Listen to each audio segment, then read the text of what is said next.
네, 안녕하세요. 영화계 167화. 저는 진행의 허효식이고요. 예, 안녕하세요. 김정원입니다. 네, 오늘 저희가 다룰 영화 튼튼이의 모험입니다. 제가 선택을 했고요.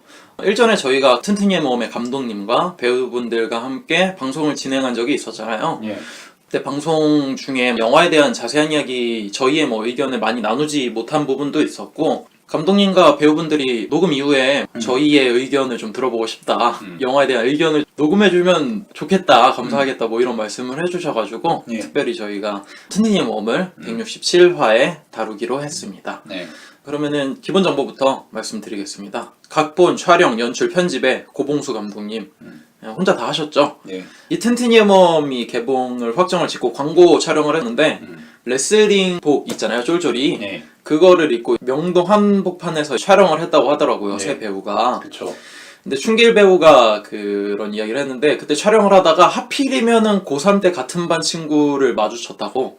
근데 그 친구가 회사원이랑 네. 멋진 정장 차림으로 자기를 보면서 야 춘길아 너 뭐하니? 이랬다고 하더라고요. 그래서 민망하고 자괴감이 드는 상황이 있었다. 이런 이야기를 고봉수 감독님 단편 상영했을 때 관객과의 대화 때 이야기를 했었고, 이 고봉수 사단의 특징 중 하나가 주인공을 돌아가면서 하는 게 특징이라고 하더라고요. 그래서 단편 때도 신민재 배우, 김춘길 배우, 백성환 배우 이 세 명이 돌아가면서 주인공을 했는데, 델타보이즈 같은 경우에는 백성환 배우가 주인공이었고, 네. 이번 튼튼이의 모험은 김춘길 배우가 주인공이고, 앞으로 개봉할 다영씨 같은 경우에는 신민재 배우가 주인공이라고 합니다. 네. 그리고 다음 작품인 다영씨 이후의 차기작은 상업적인 액션 영화가 될 거라고 합니다. 그리고 고봉수 사단이 모두 참여할 예정이라고 합니다. 또 튼튼이의 모험 같은 경우에 그때 이야기하기도 했지만 투자를 못 받았잖아요. 네. 그래가지고 결국엔 배우분들과 감독님이 이 영화의 스텝이자 출연자이자 투자자이기도 하다고, 이 정도로 이야기하면 될 것 같고, 스텝과 배우를 좀 소개해드리도록 하겠습니다. 각본과 연출, 촬영과 편집의 고봉수 감독님, 전작으로는 델타보이즈, 그리고 차기작 다영씨가 있습니다. 164화를 통해서 많은 이야기를 좀 들으시면 좋을 것 같고, 전 특별히 인디스토리에서 수요 단편극장이라고 하는 프로그램을 통해서 단편 3편을 봤습니다.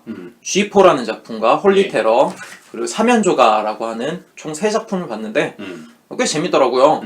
고봉수 감독님의 특징이 고정된 카메라와 롱테이크, 그리고 음악이 없는 것이 또 특징이라고 생각을 했는데, 단편은 전혀 그렇지가 않더라고요.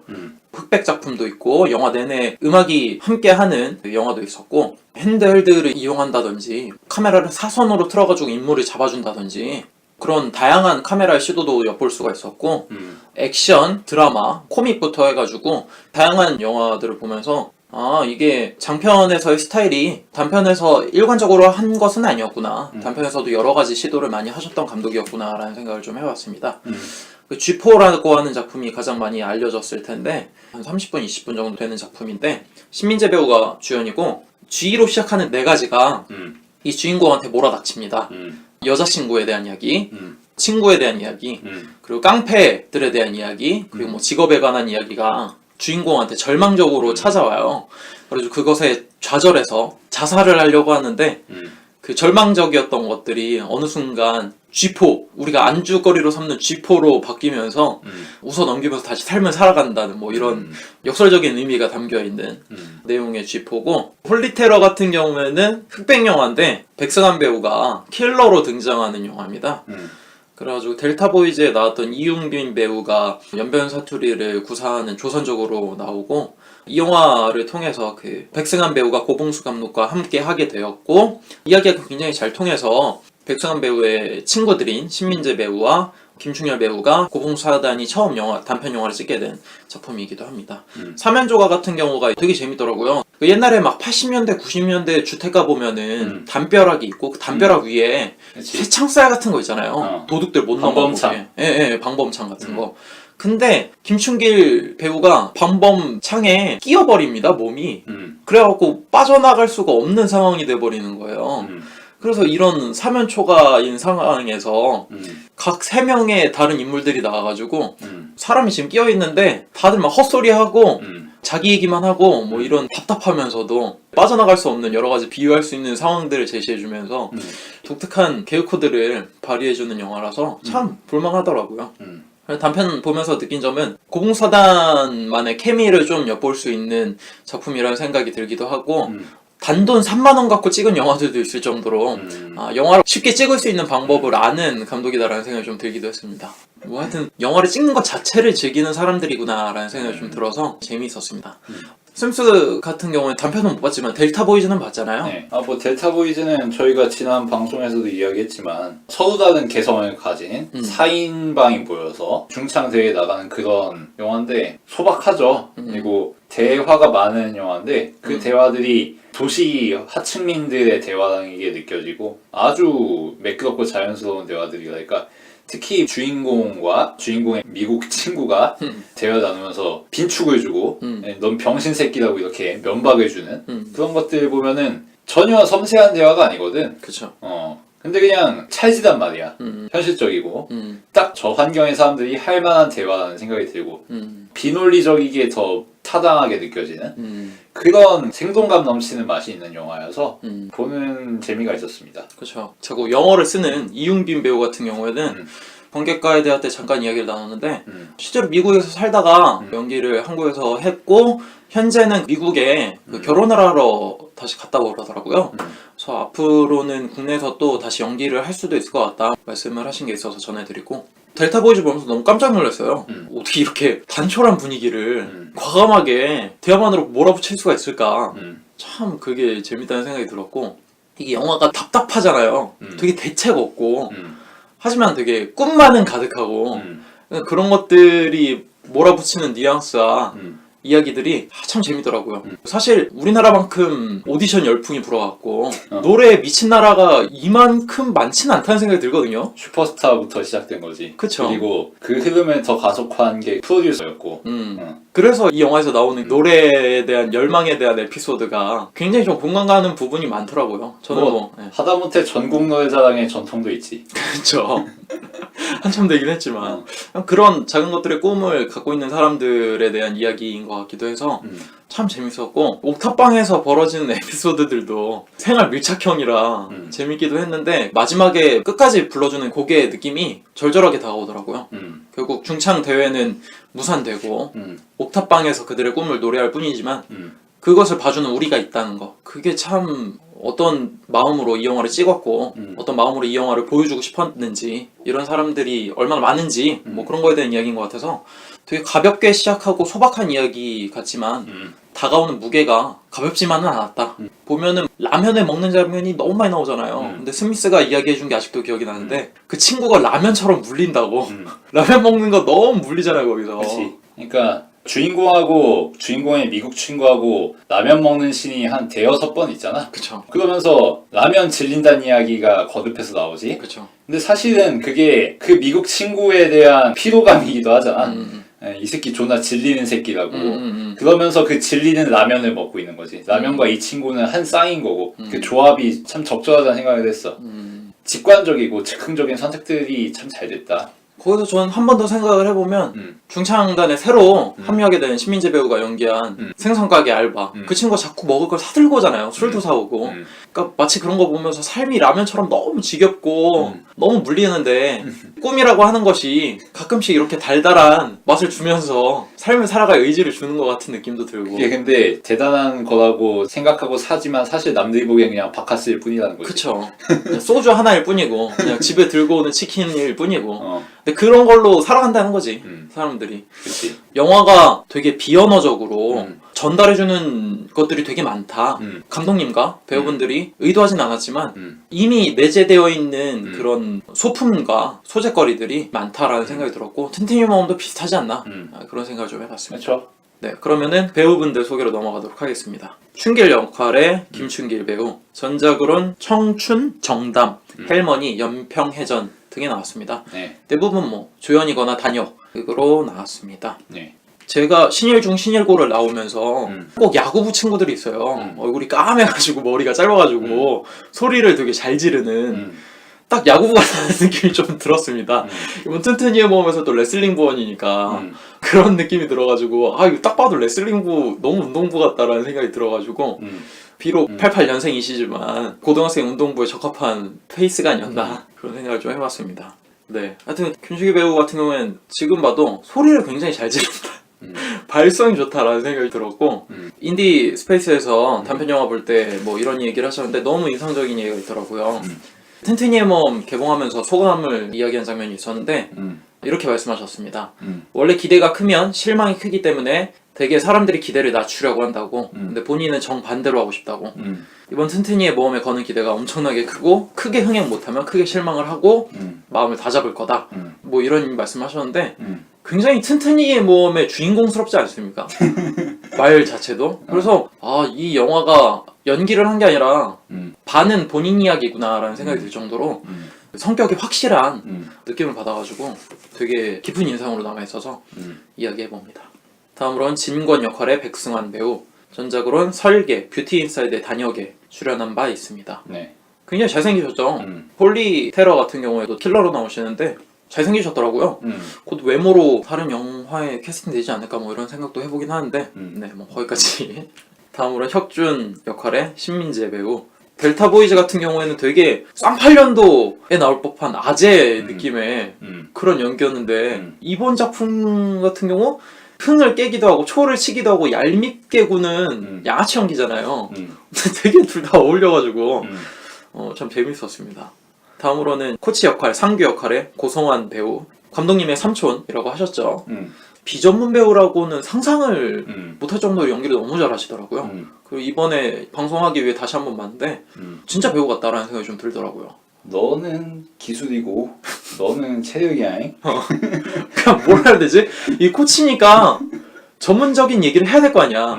사실 전문적인 지식이 없으실 거 아니야, 레슬링에. 당연하지. 근데 들으면서도 그럴듯해 라는 느낌이 너무 많이 들어가지고. 아니 그리고 이 코치 역할 자체가 전문적인 코치가 아니야 사실. 어디 체능 선수촌 갈만한 그런 지도자가 아니란 거지. 그냥 자기가 배운 그대로 가르치는, 배운 게 도둑질인 그런 사람인 거잖아. 그쵸. 그런 사람 특유의 야매스러운 하지만 나름대로 철저한 네. 그런 트레이닝 방법론, 지도 철학 그런 것들이 엿보이는 구석이 있지. 그런 점에서 아주 자연스러웠고. 그리고 얼굴이 되게 배우스럽지 않습니까? 딱 이 역할에 어울릴 만한 그 그치. 얼굴이라서. 어디 학교 시리즈 나올 것 같은. 그리고 나는 연극판에서 오셨구나라는 생각이 들 정도로 역할에 너무 적절하지 않나라는 생각이 좀 들었습니다. 다음으로는 지혜 역할의 윤지혜 배우, 간증하는 모습을 보고 이제 고봉수 감독님이 캐스팅했다 뭐 이런 이야기를 들은 바 있습니다. 네. 그러면은 이 정도로 스텝 및 배우 그리고 영화에 대한 기본 정보를 소개시켜드리고 시놉시스와 함께 자세한 이야기를 나눠보도록 하겠습니다. 네. 전라남도 한평에 위치한 대풍고등학교 레슬링부는 존폐의 갈림길에 서 있습니다. 그 이유인즉 비인기 종목이라 모든 부원들이 떠나가고 남은 인원도 몇 명 없기 때문입니다. 마지막 남은 대풍고의 레슬링 부원 춘길은 코치님을 설득해서 어떻게든 레슬링부를 부활시키려 합니다. 춘길의 설득에 코치는 학교 교장에게 이야기를 하며 레슬링부를 다시 재건하게 됩니다. 춘길은 부원을 모으기 위해 레슬링부였던 진권을 설득하고 학교 일진인 블랙타이거의 일원인 혁준에게도 레슬링부에 들어올 것을 제의하게 됩니다. 여차저차 춘길, 진권, 혁준 3명의 레슬링 부원이 모이게 되고 대회를 앞둔 2주 동안 맹연습에 돌입하게 되는 게 이 영화의 시놉시스라고 볼 수 있을 것 같습니다. 네. 처음에 영화 보면서 당황했던 게 아니 이렇게까지 건조한데 이렇게까지 웃길 수 있나?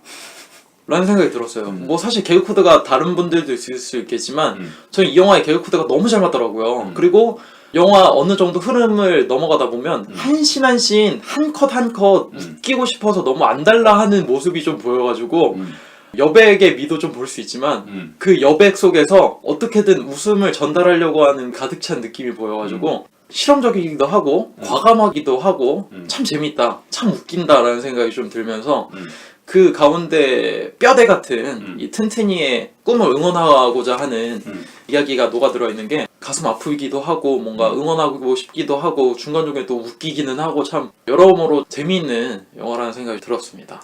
먼저 몇 가지 포인트를 좀 짚어보자면은 레슬링이라는 이 종목 선정이 아주 잘 되었다고 생각해. 왜냐면은 레슬링은 그렇게 인지도가 떨어지는 종목은 아니야. 레슬링 하면은 뭔지는 대충 다 알지. 그쵸? 빠뜨르르 하는 네. 그런 대중화된 이미지가 있잖아. 근데 정작 사람들이 많이 하는 운동은 아니야. 아마 실제로 하는 사람에 따져보면 한 10,000명 중에 1명 정도 할까? 그거보다 적을 수도 있고 그죠. 인지도 자체는 높지만 실상은 다들 모르는 스포츠란 말이야. 여기서 일단 심리적인 거리감이 있지. 네. 그렇기 때문에 레슬링을 소재로 한 스포츠물은 일반적인 스포츠물과 똑같이 흘러갈 수가 없어. 예를 들어서 소재가 태권도였어 봐. 아니면 복싱 혹은 축구, 농구 뭐 이런 우리가 다 알고 일상에서도 흔히 접할 수 있고 어떤 식으로 굴러가는지 굳이 설명 안 해줘도 알 것 같은 그런 종목이면은 심리적인 거리가 가깝기 때문에 그냥 열혈물로 가기가 쉽다고. 아웃사이더들의 이야기라기보다는 그냥 통속적인 이야기처럼 느껴지게 되는 거지. 대중적인 이야기고 우리 모두의 이야기인 거잖아 그거는. 근데 기본적으로 레슬링이라는 종목을 선택했기 때문에 남들의 이야기가 될 수밖에 없단 말이야. 우리가 공감할 수 없는. 여기서부터 일단 영화가 시작을 하는 거지 이 지점에서. 그리고 반대로 아예 셰팍타크로나 크리켓 이런 거면은 그 자체도 개성이 된단 말이야. 워낙 그치. 특이하니까. 그쵸. 그 자체도 화제거리가 된단 말이야. 근데 레슬링은 남들이 잘 모르긴 하는데 인지도 자체는 높아. 그러니까 그거 자체로도 화제가 안 된단 말이야. 말하자면은 지극히 평범하고 내세울 거 없는 종목이라는 거지. 그러면서도 아주 육체적인 스포츠야. 좀 더 전략적인 종목들처럼 감독의 목소리나 혹은 전술적인 지시나 이런 걸 통해서 굴러가는 종목이라기보다는 그냥 정말 몸뚱이를 가지고 싸우는 종목이란 말이야. 말보다는 몸이 중요한 종목이란 거지. 이 특성이 또 이 영화의 서사적인 전개나 스타일과 잘 부합한다는 거지. 설명 이전에 그냥 몸으로 부딪히는 종목이야. 머리보다는 감정과 직물적인, 물질적인 것들이 중요한 그런 종목이고 이 점에서 레슬링이라는 종목이 일단 이 영화의 테마와 아주 잘 맞는다. 그런 이야기를 하고 싶고 두 번째로는 한평이라는 공간. 한평. 한평 하면은 아는 거 없잖아 우리. 그쵸. 한평은 어디지? 예를 들어서 목포 하면은 목포는 항구다. 뭐 이런 거라도 이야기할 수 있어. 그쵸. 최소한 한국 서남부에 있는 대표 도시라는 이미지 있단 말이야. 항구 도시고 뭐 네. 어촌이고 뭐 이런 것들. 그리고 춘천이다. 그러면 뭐 춘천 닭갈비. 그쵸. 뭐 이런 이미지들이 있잖아. 강릉이다 그러면 오죽헌 뭐 이런 것들. 아니면 뭐 아예 진도다 그러면 진돗개 사냐 뭐 이런 거라도 이야기할 수가 있고. 네. 근데 한평은 진짜 이도 저도 아니야. 무언가 대중화된 이미지도 없고 해남 땅끝마을 이런 것처럼 특수하게 어필할 만한 요소가 없어. 그냥 정말 흔하디 흔한 장삼이사 시골촌이란 말이야. 개성이 느껴지기 어려운. 네. 그렇기 때문에 아주 애매한 그런 공간인 거지. 여기서 이 점 때문에 또 이야기를 아웃사이더 스토리로 만들기가 좋고 이게 방금 말한 그런 개성적인 공간들이 배경이었으면은 그 자체로 튀일 수밖에 없잖아. 그리고 좀 더 상업적인 지향이 될 수밖에 없지. 토속적이기보다는 마케팅스러운 구도로 흘러갈 수밖에 없고. 그쵸. 근데 한평이라는 전혀 듣도도 못한 우리가 알지도 못한 공감할 수 없는 공간이기 때문에 오히려 적절하다. 그 점을 지적하고 싶고. 그렇기에 막연하게 서울 가면 되겠지. 왜냐면 한평도 막연하거든. 그런 느낌도 있는 것 같아요. 뭐 레슬링 얘기를 하긴 했지만 제가 봤을 때 한국 스포츠 영화 중에 대부분이 중계충이 있었거든요. 대부분 중계를 하고 소년 만화 같은 스토리, 눈물을 짜낼 수 있는 스토리, 그리고 전형화된 캐릭터들과 전형화된 이야기들로 잠깐 코미디를 심어줬다가 감동을 심어줬다가 다시 웃으면서 끝나는 한국 스포츠 영화 하면 대부분 그렇게 생각을 할 수 있잖아요. 근데 이 영화는 그렇지 않다는 거. 심지어 비슷한 시기에 개봉한 레슬러라고 하는 영화도 또 개봉을 했어요. 그 영화도 거의 뭐 레슬링이 이런 식의 의미를 두지 않는 스포츠 영화거든요. 그만큼 스포츠 자체에 대한 그것에 대한 진중함을 다루는 영화가 그렇게까지 많았나? 라고 생각해보면은 저는 이번 튼튼이의 모험이 종목 자체에 대한 고민을 했다 이거지. 그쵸. 근데 그것이 어디서 왔느냐? 실제로 배우들과 감독이 그 한평 중학생들과 함께 하면서 이 친구들이 하는 스포츠 자체가 이 친구들한테 어떤 의미가 갖고 있는지를 본인들이 알고 그것에 누가 되지 않게 만들었기 때문에 더 그런 것들이 담겨져 있지 않았나라는 생각이 듭니다. 그러니까 한국 스포츠 영화 보면은 솔직히 저거 말이 안 되는데 저게 현실적으로 말이 되나 싶은 것들이 꽤 있잖아요. 그래서 실제로 현역에 종사하는 사람들한테 저건 말이 안 되는데 좀 영화적인 비약이 좀 있다 그런 얘기를 많이 듣기도 하고 그런 것들에 대해 조심스럽게 접근했다는 느낌이 들어가지고 다른 느낌으로 다가오지 않았나라는 생각도 저는 좀 듭니다. 네. 그래서 결국 요약하면은 한 평이라는 애매모호한 공간에서 레슬링이라는 애매모호한 운동을 하는 사람들의 이야기가 되는데 그렇게 해서 무언가 논리정연하게 간략하고 정교하게 함축할 수 없는 말의 스토리가 아니라 덩어리로밖에 표현할 수 없는 전모를 그냥 추측할 수밖에 없는 몸의 스토리를 한다는 거지. 그게 이 영화의 가장 큰 미덕이라고 생각하는데 논리라는 거는 함축적이잖아. 소크라테스는 사람이다. 사람은 죽는다. 소크라테스는 언젠가 죽는다. 이런 거는 예시를 든 거지만 단순화하는 데에 목적이 있는 거란 말이야. 논리라는 거 자체가. 그게 말과 글이라는 대상의 장점이고 존재의 의의인 거지. 근데 세상이라는 거는 사실 요약할 수가 없어. 그쵸. 단순화할 수가 없고 네. 논리적으로는 무언가를 정리할 수 있어. 일목요연하게. 근데 실제로 현실이 굴러가는 양상이 그렇게 일목요연하게 정리될 수 있느냐, 논리정연하게 합리적으로 효율적으로 구성될 수가 있느냐, 그렇지가 않단 말이지. 이런저런 잉여들이 있고 불순물들이 있고 그것들이 하나의 덩어리를 이루고 있어. 그거는 말로 분해를 할 수가 없단 말이야. 분해할 수 없는 대상은 어떻게 인식해야 되느냐, 몸으로 부대끼면서 인식할 수밖에 없다는 거지. 그쵸. 그게 그리고 이런 밑바닥에 있는 사람들, 촌에 있는 사람들, 누구에게도 주목받지 못하는 사람들의 세상을 살아가는 법인 거고, 그거를 이 영화가 잘 보여주고 있다는 점에서 장점이 있다. 마치 카사베티스의 영화들을 연상시키는 느낌이 있다. 카사베티스의 영향 안에 있는 여자 같은 영화를 보면은 서사 전개가 불규칙해. 불균이라고. 이야기를 이해할 수 없게 난잡하게 만들었다는 게 아니라 인물들이 통일된 행동을 보이지 않고 감정 기복도 심하고 들쑥날쑥하고 한마디로 함축할 수 없는 몇 가지 논리로 말로 글로 간추릴 수 없는 그런 행태를 풍부하게 보인단 말이야. 그래서 노동자 계층의 남편과 아내가 지지고 볶고 싸우기도 하고 신경증적인 발작을 일으키기도 하고 그러다가 아주 심각한 가정폭력 상황에 맞이하기도 하고 그러면서도 주변 사람들과 그럭저럭 관계를 맺기도 하고 그러다가 또 사고를 쳐가지고 완전 개판이 되기도 하고 근데 그럼에도 불구하고 결국은 그냥저냥 살아가게 되는 뭐 그런 밑바닥 인생, 인간관계 같은 것들 그런 것들을 그리거든. 아주 역동적이란 말이야. 그리고 언뜻 보면 도시인들 그리고 교양인들 예절이나 규칙이나 법이나 도덕 이런 거를 내면화한 사람들의 관점에서 보면은 저거는 너무한 거 아니냐. 몇 가지 레토릭으로 공격할 수 있지. 사생활의 자유라든지 신체의 자유라든지 가정생활의 상호 존중이라든지 우리가 범해서는 안 되는 금기시되는 그런 예절이나 도덕규칙 같은 것들이 있잖아. 근데 그런 것들이 실제 현실에서는 간단히 무시된다는 거지. 근데 그러면서도 그 관계가 꼭 비정상적인 거냐? 그건 아니란 말이지. 오히려 고담준론만 이야기하는 엘리트들의 교양인들의 관계보다 더 건전하고 솔직한 구석이 있고 그런 양상을 잘 보여주는 게 존 카사베티스의 영화들이라고 할 수 있는데 네. 층층의 모험도 그런 구석이 있다는 거지. 말로 정리할 수 없는 하지만 우리가 실제로 대면하는 몸뚱이의 현실, 레슬링의 현실, 한평의 현실 그 자체를 충돌하고 긴장을 일으키고 하나로 통합되지 않는 신들의 나열을 통해서 다층적으로 이야기하는 그런 장점이 있다. 몸의 이야기다 라고 정리하고 싶습니다. 지금 이야기한 것들과 레슬링이라고 하는 것이 너무 잘 맞는 것 같아요. 레슬링 사실 우리가 기술 이름 몇 개 아는 거 있나? 뭐 점수 어떻게 들어가는지 잘 몰라요. 심건호밖에 모르지. 그쵸?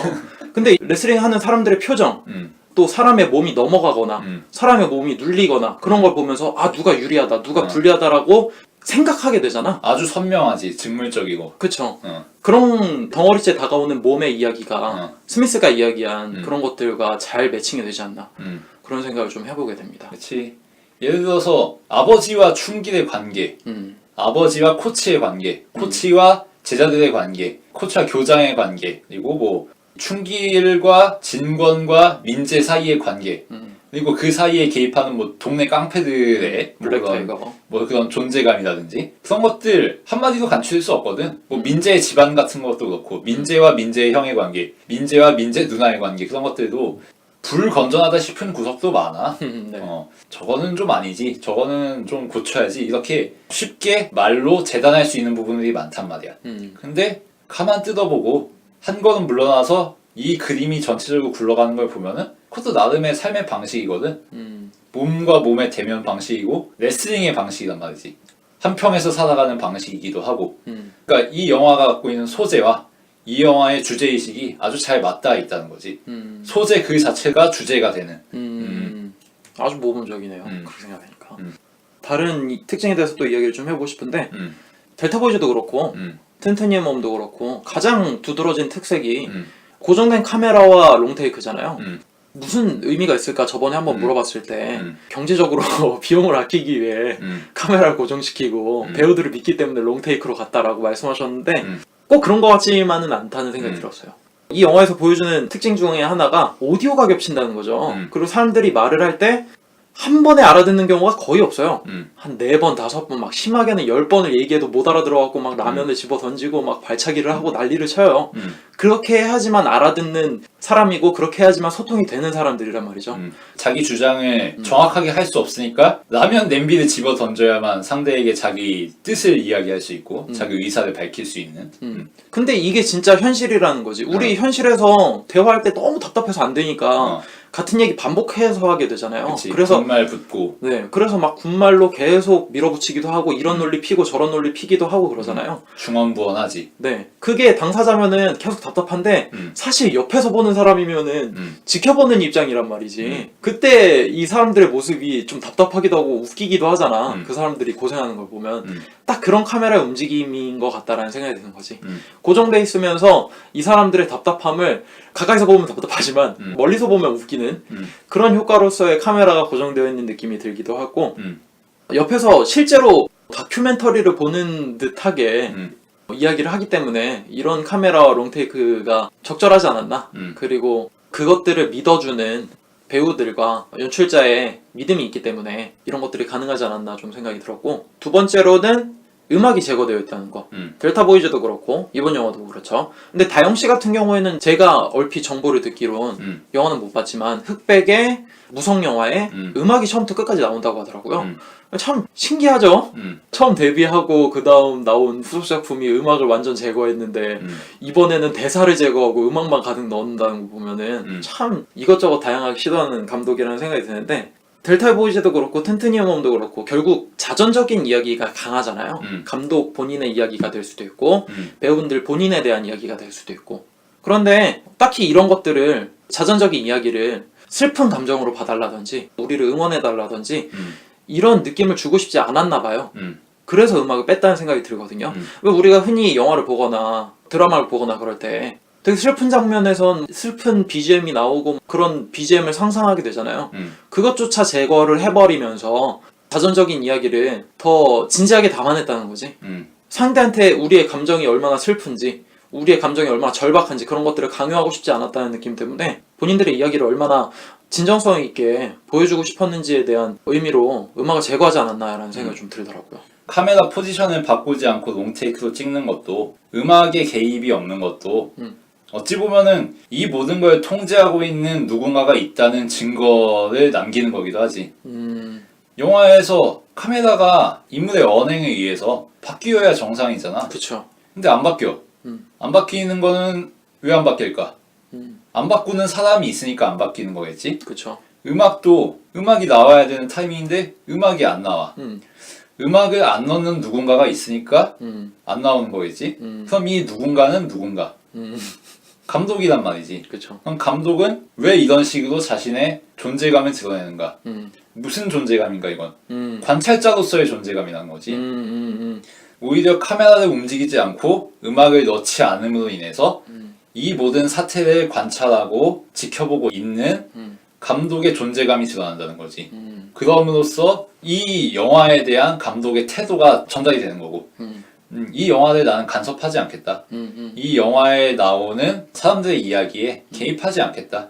개입하지 않음으로써 오히려 개입하는 거다 라는 것이고, 아주 효과적인 방법이 아니었나.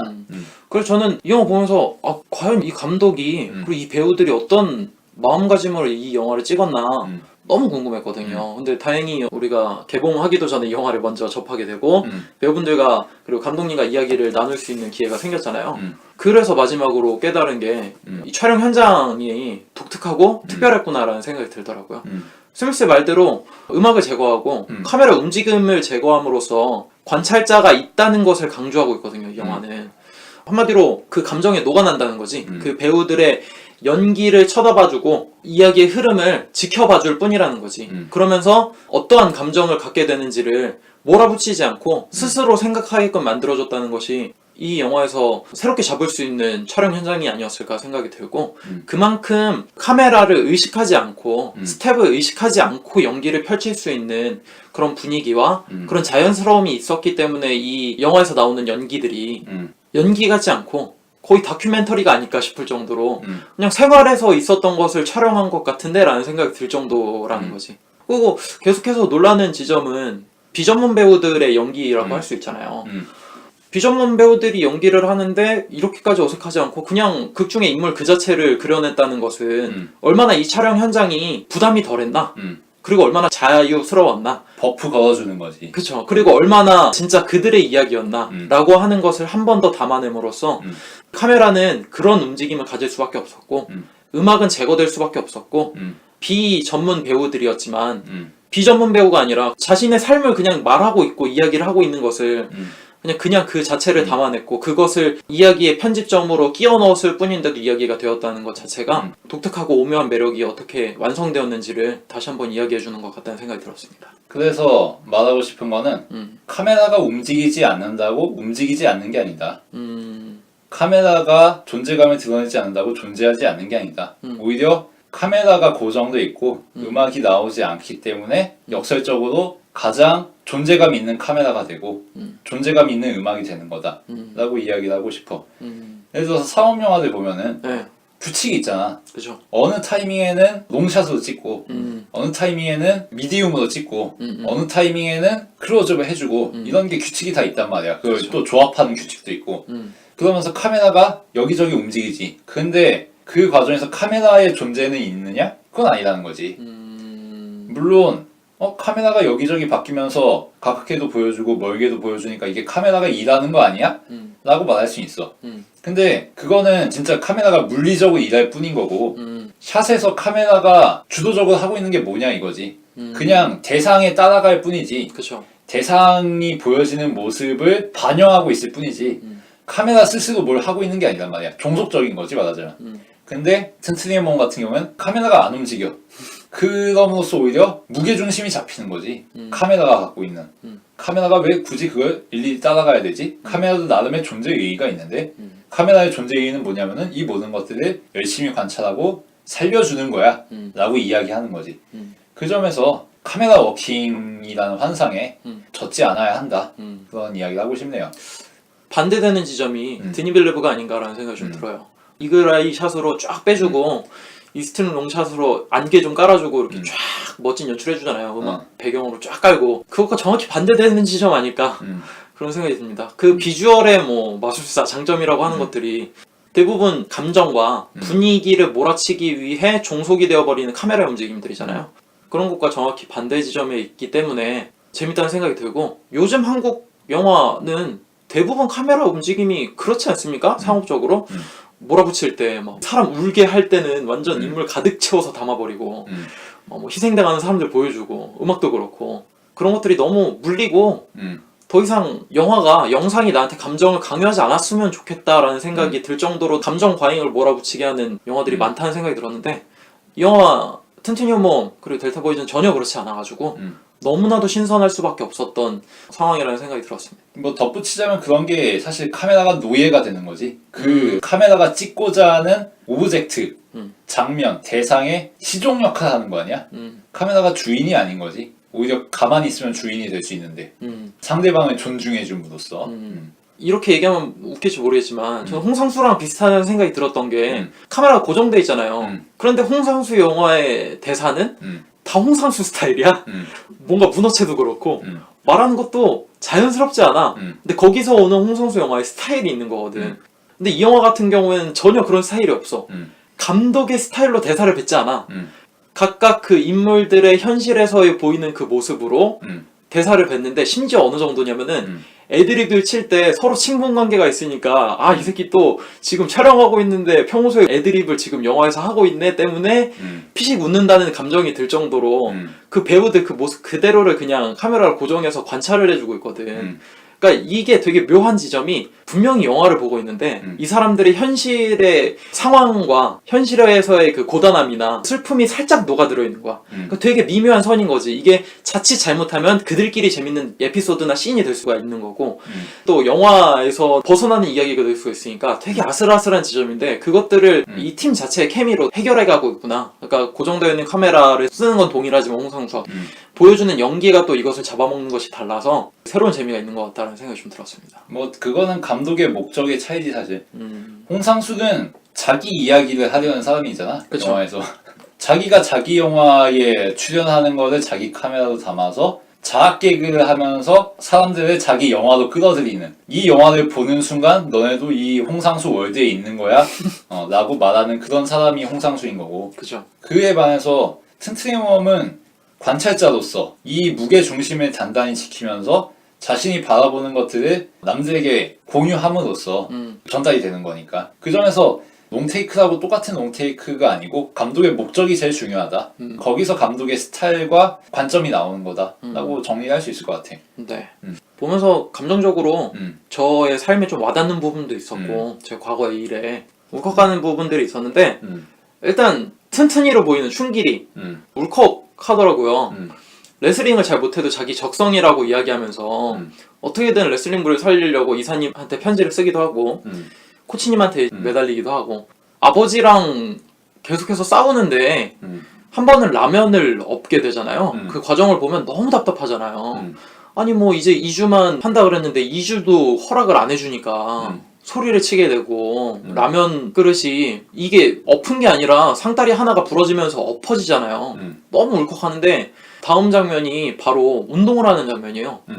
운동을 하면서 얼굴은 진짜 울산이 되고 참으면서 운동을 하면서 자기 혼자 기합을 외치죠. 근데 이게 너무 가슴에 와닿는 장면이더라고요. 싸우는 장면 뒤에 바로 이 컷이 이어졌다는 건 어디 가서 슬퍼할 새도 없이 자기가 좋아하는 거, 자기 꿈을 이루기 위해서 계속해서 슬픔과 힘든 감정마저도 참으면서 운동을 한다는 거 아니야. 아, 이건 내 삶에 와닿는 부분도 있어서 너무 슬펐었고 그리고 코치님이 와닿더라고요. 이제는 나는 튼튼이의 입장이라기보다는 슬슬 코치의 입장이 되어가는 사람이라는 생각이 드는데 코치 보면은 친드레 같기도 하면서 되게 이 친구들을 아낀다는 모습이 너무 많이 보이잖아요. 거의 자기 자식이나 다름없다고 교장한테 이야기할 때 그런 이야기를 하기도 하고 다이어트가 너무 힘들고 재능이 없으니까 진권이가 때려친다고 하니까 부모님 찾아가고 내가 다리 몽둥이를 부러뜨리는 한이 있어도 고쳐놓겠다 막 이렇게 이야기를 하기도 하고 춘길이 아버지를 찾아가서 위로하기도 하고 대회 장소를 자기 학교로 옮길 수 없겠느냐 전화통화를 하기도 하고 그리고 가장 압권인 부분은 대회가 모두 끝나고 나서 교장과 이야기를 하면서 아 그래도 내가 형은 참 항상 고마운 사람이야 라고 이야기를 하면서 후일담을 이야기하는 그 부분까지 이 꿈을 지켜보는 사람이 또 있다는 거지. 그것을 응원해주고 자기 사비까지 들어가면서 그 꿈이 얼마나 중요한 건지 그 삶에서 얼마나 중요한 부분을 차지하는 건지 그것들을 응원하는 사람이 있다는 그 사실 때문에 너무 울컥하더라고요. 그리고 마지막으로 울컥했던 게 결국 스미스가 얘기한 것 같아요. 카메라가 관찰한다는 거. 내가 왜 이 영화를 보면서 웃을 수만은 없었을까? 카메라 움직임이었던 것 같아. 이게 옛날에도 얼핏 들은 거긴 한데 그 KBS의 인간극장이라고 하는 그 프로그램이잖아요. 그 프로그램을 만든 취지가 그거라고 하더라고요. 하나님의 눈으로 평범한 사람들의 일상을 바라보는 거. 그래서 인간극장 보면은 소시민이지만 특별한 사람들의 이야기를 좀 많이 담아놔 있잖아요. 그런 것들을 통해서 아무것도 대단하지 않는 평범한 사람들이라도 다 그들만의 가치가 있다라고 하는 그런 취지를 담기 위해서 뭐 프로그램을 만들었다고 하더라고요. 이 영화도 약간 그런 시점에 가깝게 인물들과 이야기를 바라보고 있지 않나라는 생각이 들더라고요.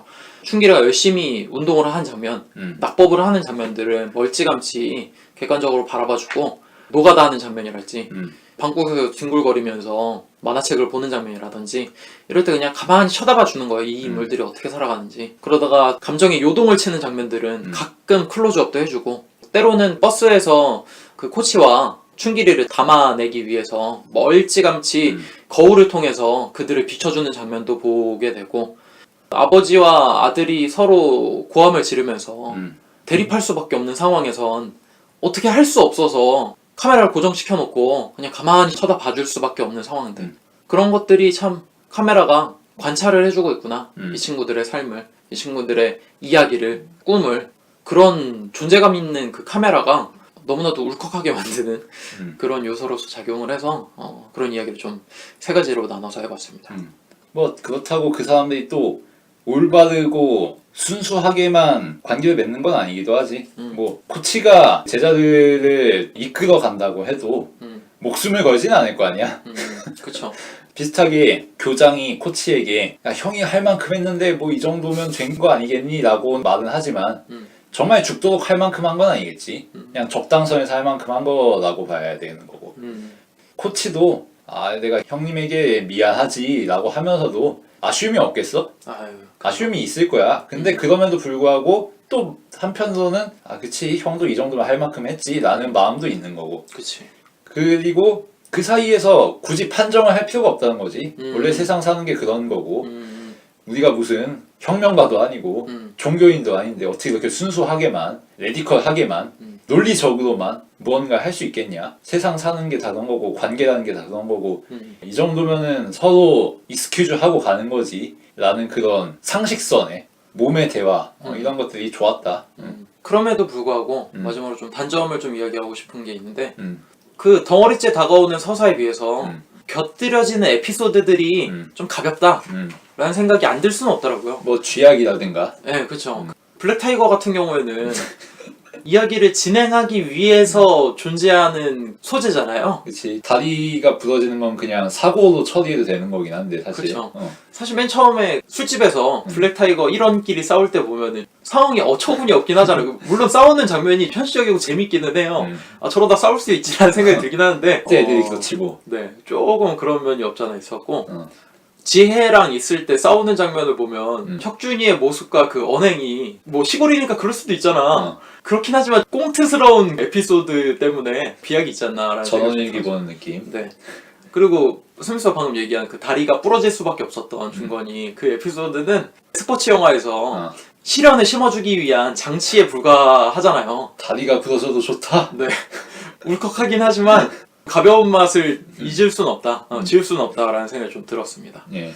그리고 춘길이가 사실 근성이 강해서 엄청나게 연습을 하고 열심히 하는데 이렇게까지 실력이 없는 건 좀 너무하지 않나? 그래도 이렇게 열심히 하는 녀석인데 그래도 장기 하나는 줬어야 되지 않나? 라는 생각이 들 정도로 좀 불쌍하더라고요. 누가 봐도 저 새끼는 레슬링 하면 안 돼!